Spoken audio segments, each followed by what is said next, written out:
আমার এন্ড থেকে ভালোবাসা ছিল, আমার এন্ড থেকে রেসপন্সিবিলিটি ছিল, আমার এন্ড থেকে সম্মান ছিল। এখন আমার সাইডে কোনো কমতি কখনোই ছিল না। আপনি কখনোই বলতে পারবেন না যে আপনার এন্ড থেকে কমতি ছিল, ভালোবাসার অভাব ছিল বা দায়িত্বর অভাব ছিল।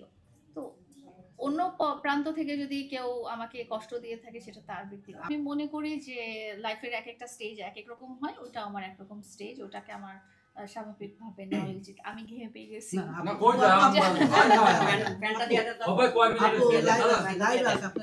আপু এই যে আজকে গোলাপি কালার একটা ড্রেস পরে ভাইরাল লুকে আসছেন, এটা আসলে কেমন, রহস্য কি? গোলাপি কালার কেন পরলেন?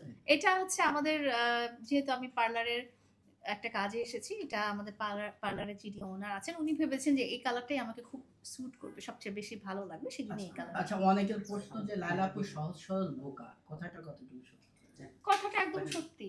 আমি বোকা, সহজ সরল, এটা সব মানুষকে মানুষের খুব ভিতরে তাড়াতাড়ি আছে। বিশ্বাস পায় এবং আমি সব মানুষকে বিশ্বাস করি, আমি মানুষকে অবিশ্বাস করতে চাই না। আপনি কি আসলে বোকা না? এটা আমি দিচ্ছি। আমি তোমার সাথে অনেকদিন চলছি, কাজ করছি। তো ওনাকে যে ব্যাপারটা আপনি বোকা বলেছেন, আসলে বোকা আমাদের সমাজে তাকেই বলে যে আসলে সরল মনে মানুষকে ভালোবাসে, আর যে চালাকি করে চুরি করে তাকে চালাক বলে। এটাই হচ্ছে সমাজ। এবং ও কারোর সাথে চালাকিও করে না, চুরিও করে না, এই জন্য তাকে বোকা বলে। উল্টো ও মানুষকে সহায়তা করে, মানুষের পাশে থাকে, মানুষকে ভালোবাসে, মানুষ ওকে বিপদে ফেলে, এই জন্য ওকে বোকা বলাটা আমি মনে করি ঠিক না। এটা আসলে ওর মানবিকতা, এটাই ওর সৌন্দর্য, এটাই স্মার্টনেস। কিন্তু তাকে নাকি অনেক বড় বাসও দিয়ে যায়। হ্যাঁ, অবশ্যই দিবেই। এটা হচ্ছে যে যারা ক্রিমিনাল, যাদের মানবতা থাকবে না, মনুষ্যত্ব থাকবে না, তারা অবশ্যই যে তাকে সুযোগ দেয়, যে তাকে ভালোবাসে, তাকে বিপদে ফেলে চলে যায়। এটাই হচ্ছে ক্রিমিনালদের কাজ। জীবনের সবচেয়ে বোকামি কাজটা কি ছিল?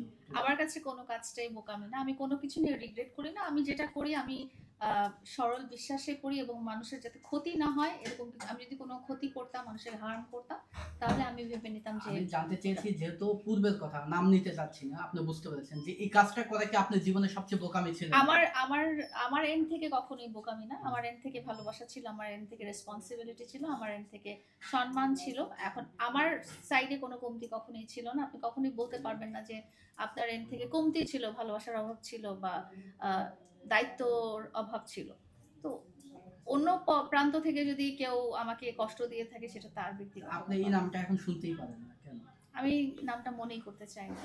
মেহেদী, আমি একটা প্রশ্ন করব, কেউ যদি কাউকে কষ্ট দেয় সেটা কোনোদিন সুখী হতে পারে?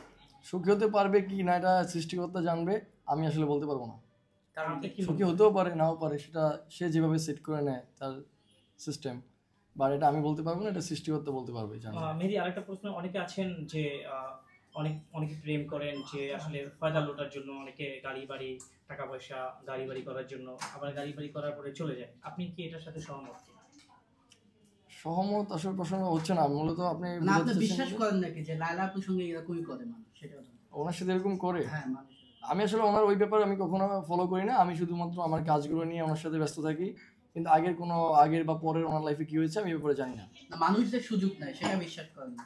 মানুষ, হ্যাঁ, আমি দেখি তো আমার আশেপাশে আসলে ওনার পাশাপাশি কিছু মানুষ থাকে যাদের জন্য সে খুবই ভালোবাসা প্রকাশ করে, পরবর্তীতে হয়তো বা সেখানে তারা মিসবিহেভ করে চলে যায়, তার সাথে রং বিহেভ করে, এরকম কিছু ঘটতে পারে, ঘটতেছে। আমি সেই সুযোগটা দিচ্ছেন না? আমার মধ্যে কি এরকম সুযোগ আপনি দেখছেন যে আমি নিয়েছি, এরকম কি পেয়েছেন আপনারা? কিছুদিন আগে আপনাকে কেউ চিনতো না, এখন সারা বিশ্ব চিনে। আমি, হ্যাঁ, আলহামদুলিল্লাহ, এটা খুব ভালো যে আমাকে চিনতেছে, আমি এগিয়ে যাচ্ছি, এটার জন্য আমি হ্যাপি। এটা কার কারণে? এটা কার কারণে বলতে আমার কাজের কারণে, এবং আমার যে লায়লা পার্টনার, উনি হয়তো আমার সাথে কাজ করছে বিধায় ওনার সহযোগিতায় আমার কাজগুলো ভালো হচ্ছে, এই জন্য হয়তো আমাকে মানুষ চিনছে। এই প্রশ্নটাই সবার, যে লায়লাপুর থেকে সবাই সুযোগ নিয়ে ভাইরাল হয়ে তারপর তাকে ছেড়ে যায়। আচ্ছা, এত সুন্দর চুলের বেনি, এটার যদি করতে হয় কেমন খরচ হবে, এবং আপনি যেটা পরে আছেন জুয়েলারি এবং ড্রেসেস, এগুলোর প্রাইস কেমন? আমি যেটা বলেছিলাম একবার যে bluebell beauty parlour and studio, ওদের মধ্যে এই সুযোগটা আছে যে তারা সম্পূর্ণ মেকওভারের সাথে জুয়েলারি অ্যান্ড ড্রেসটা প্রোভাইড করবে আপনারা যদি চান ম্যাচিং করে। আর এখানে সবকিছু এত রিজনেবল যে সবার সাধ্যের মধ্যে। যে কোনো কেউই, শুধু এমন না যে ফিল্ম ইন্ডাস্ট্রির কেউ হইতে হবে বা মিডিয়ার কেউ হইতে হবে, যে কোনো সাধারণ মানুষই এখানে এসে সম্পূর্ণ গেট আপ নিয়ে একটা পার্টি বা একটা প্রোগ্রামে অ্যাটেন্ড করতে পারে।